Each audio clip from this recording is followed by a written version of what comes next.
Amigos, qué gusto que nos acompañe. Si ya la pandemia y la crisis económica lastimaron seriamente el bolsillo de los mexicanos, ahora la inflación se suma como la cereza del pastel. Y este fenómeno en particular corroe el poder de compra de las familias y para las nuevas generaciones, bueno, pues es una variable que no se había padecido. Con la guerra, la inflación se ha mantenido en el escenario de nuestras vidas y lo hará más tiempo del que quisiéramos, quizá todo 2022 al menos. De ahí que el inicio del año ha resultado muy complicado. Esta noche nuestra invitada es Cecilia Partida, ella es la directora general de Nielsen IQ.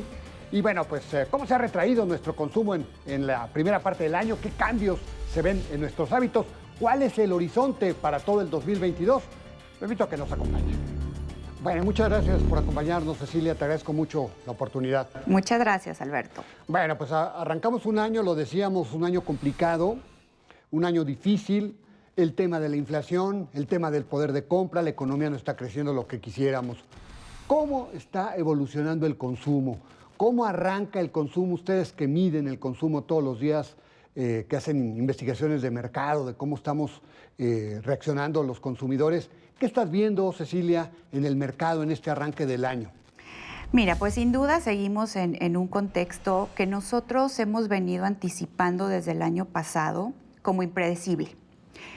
Cerramos el 2021 con una recuperación del consumo, salimos de una contracción que vimos durante el 2020, que fue un año muy complicado, y te diría también que los primeros meses del 2021 vimos contracción en el consumo.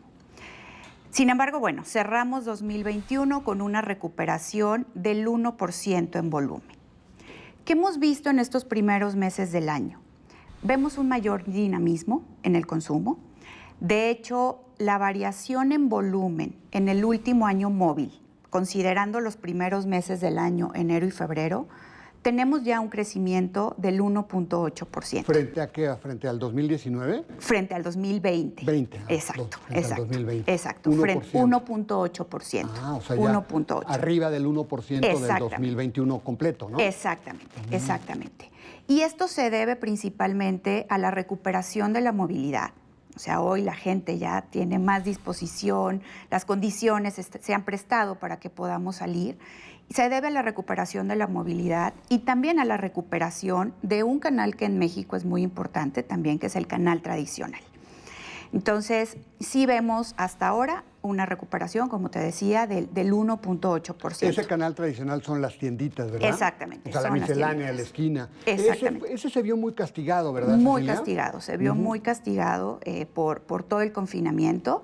Sin embargo, tanto el canal tradicional como los formatos de proximidad son los que están en este momento teniendo un mayor desarrollo y se debe principalmente a la recuperación de la movilidad. Ahora, aunque existe una recuperación en el volumen, la realidad es que seguimos teniendo a un consumidor en un entorno complejo, en un entorno donde por todo el efecto de la pandemia, los hogares han tenido restricciones presupuestarias por pérdidas de empleo, pero también, como tú lo decías, estos efectos de la inflación están poniendo mucha presión en el consumidor. Sí. ¿Y esto cómo se está viendo reflejado?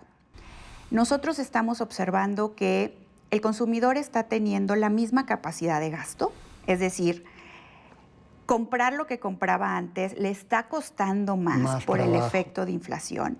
Y la forma en la que está enfrentando esto es a través de sacrificar unidades. Está comprando menos producto, porque pues su gasto es restringido, tiene la misma capacidad de desembolso, pero como le cuesta más, tiene que sacrificar unidades. Tenemos nosotros algunos datos de una encuesta que hicimos en México y en diferentes países del mundo, donde tenemos que el 84% de las personas en México se encuentra en modo ahorro. Y este modo ahorro está aplicando para aquellos consumidores restringidos, pero también está aplicando para aquellos consumidores que, aunque no han tenido una afectación en su economía, están viendo el ahorro como una medida preventiva. Entonces, nuestra definición de consumidor es un consumidor precavido para este 2022, muy preocupado por su estabilidad financiera y económica, y también muy enfocado en buscar alternativas de ahorro para poder hacer rendir su gasto. O sea que incluso el consumidor que tiene posibilidades está cuidando el gasto. Esto podría deberse a, digamos, al entorno que se vive en cuanto a todos los cambios de política pública que ha habido, la caída de la inversión, etcétera. ¿Podría ser parte de esto? De hecho, mira, hay una correlación muy importante entre el consumo y el Producto Interno Bruto. Entonces, ¿qué podemos esperar? Si el Producto Interno Bruto, la expectativa es que crezca depende de la fuente, exacto, entre 1.5 y 2.2, que es la parte más positiva, eso es lo que podemos esperar de crecimiento en el consumo, ¿no? Sí existe una correlación importante entre ambos indicadores. Hoy ya estamos en 1.8, tenemos que ver cómo se siguen desarrollando el resto de los meses, pero definitivamente seguimos en un contexto complejo. Ahora, Cecilia, ¿cómo se ha modificado el patrón de consumo? Porque en alguna ocasión que platicábamos, durante la pandemia, pues me diste datos de lo que estábamos cambiando de nuestros patrones de consumo por estar en casa, pero ahora ya regresamos. ¿Qué tanto se van a modificar estos patrones de consumo que se dieron cuando estábamos en casa y ahora que estamos regresando ya a la calle? Claro que sí. Mira, hay categorías que a raíz de la pandemia el consumidor ha venido priorizando. Y estas categorías que ha venido priorizando tienen que ver con todo lo referente a desinfección del hogar, desinfección corporal, o sea, hay un interés importante en cuidar nuestra salud, pero también hay categorías que están creciendo por la misma reactivación de la movilidad. Te pongo un ejemplo. Higiene y belleza personal. Durante el confinamiento, las personas no estaban tan preocupadas por su cuidado físico, por su aspecto físico. Sí. Hoy que se está reactivando, vemos un desarrollo importante en este tipo de categorías que tiene que ver con, ya estoy saliendo, me preocupo de nuevo por mi aspecto físico, entonces se reactiva el desarrollo de esta categoría. Exactamente. El señor, a lo mejor la loción, ¿para qué la utilizaba en casa? Geles de cabello, por ejemplo. Vimos a final de año un repunte importante en categorías como bronceadores, que ahí ya teníamos una apertura de la movilidad importante.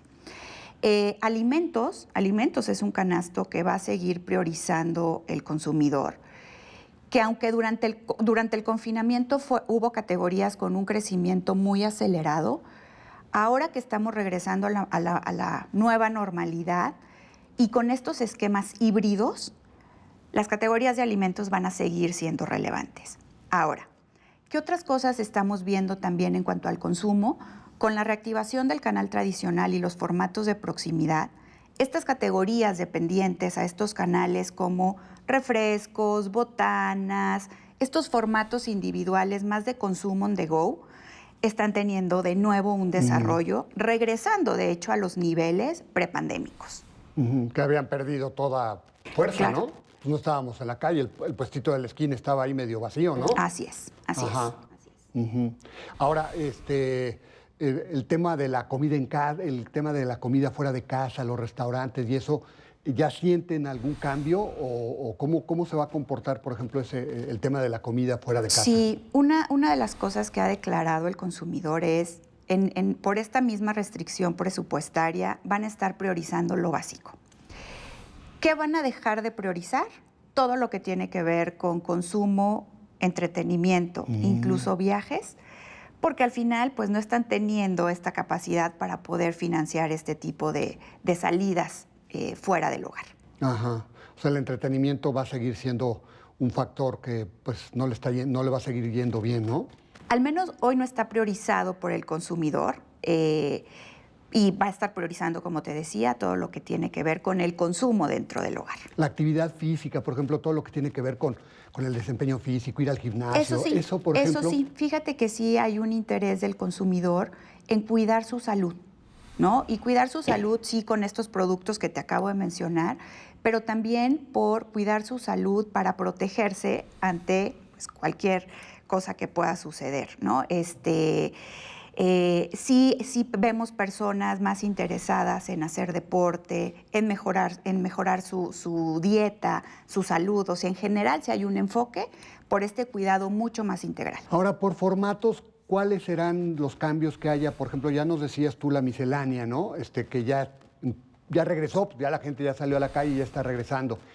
Los los supermercados y estas tiendas, ¿cómo será la composición del crecimiento del consumo en cuanto a formatos? Las departamentales, ¿qué tan mal o qué tan bien les estará mira, yendo? realmente todos los canales, todos los formatos de canales están teniendo crecimiento. Durante el periodo de pandemia, por ejemplo, los autoservicios tuvieron crecimientos muy acelerados por el confinamiento, ¿no? Las personas nos abastecimos para todo el periodo de confinamiento y en ese sentido, pues el desarrollo que tuvieron este formato de tiendas de autoservicio fue muy, muy alto. Como te decía, todos los canales están teniendo desarrollo. Los más importantes son los dependientes de la movilidad, ¿no? Que son el canal tradicional, los canales de proximidad. Pero en términos generales, todos están creciendo, incluso te diría que están regresando a los niveles prepandémicos. Ahora, hay un canal que no debemos de perder de vista y que hoy juega un papel muy importante en esta ecuación, que es el e-commerce. Exacto. Ya teníamos crecimientos importantes del e-commerce antes de la pandemia, pero se aceleró por las circunstancias, ¿no? Hoy te diría que la penetración del e-commerce se ha duplicado. Se ha democratizado el uso de estas plataformas digitales de consumo porque hemos visto que consumidores adultos mayores ya adoptaron estas plataformas como parte de su canal de compra, pero también niveles socioeconómicos medios que antes no eran tan afines al uso de estas plataformas, hoy lo están considerando como ahora va a parte ser de más sus híbrido, compras. ¿verdad? Unas veces iremos al súper, otras pediremos vía digital, o sea, ya es parte, ¿no? Ya estamos frente a un omnishopper, ¿no? Una persona que compra en formato tradicional directamente en la tienda y que compramos también en plataformas digitales. ¿Cuánto tiempo tardaremos en recuperar el nivel del 2019 en materia de consumo, Cecilia? Mira, la expectativa es que regresemos a los niveles que teníamos prepandemia, muy alineado al Producto Interno Bruto a mediados del 2023. Mediados del 2023. O sea, todavía este año será complejo y la primer parte del 2023. Bueno, ni modo. La triste realidad, amarga, complicada para todos. Pues Cecilia, muchas gracias. Podríamos platicar con Cecilia mucho tiempo porque tiene muchos datos, una conocedora de este tema, el tema del consumidor. Muchísimas gracias. Te agradezco mucho, Gracias a ti. Qué gusto verte. Gracias, muchas gracias. Igualmente. Y ella es Cecilia Partida, ella es la directora general de Nielsen IQ. Y pues muchísimas gracias, Cecilia. Buenas noches. Ciertamente, en los últimos tiempos el consumo de las familias ha tenido cambios radicales, primero por la pandemia y ahora por la inflación. También, claro, ahora ayuda la mayor movilidad de la que gozamos, aunque con el COVID-19 nunca se sabe. Como quiera, no será este 2022 otro año sencillo, puesto que la economía va a crecer poco, también el empleo, y habrá que ser pacientes para recuperar el poder de compra. Así que, pues tenemos que ser bastante pacientes. Los invito a la próxima semana, aquí a la misma hora, con más nombres y nombres. Hasta la próxima.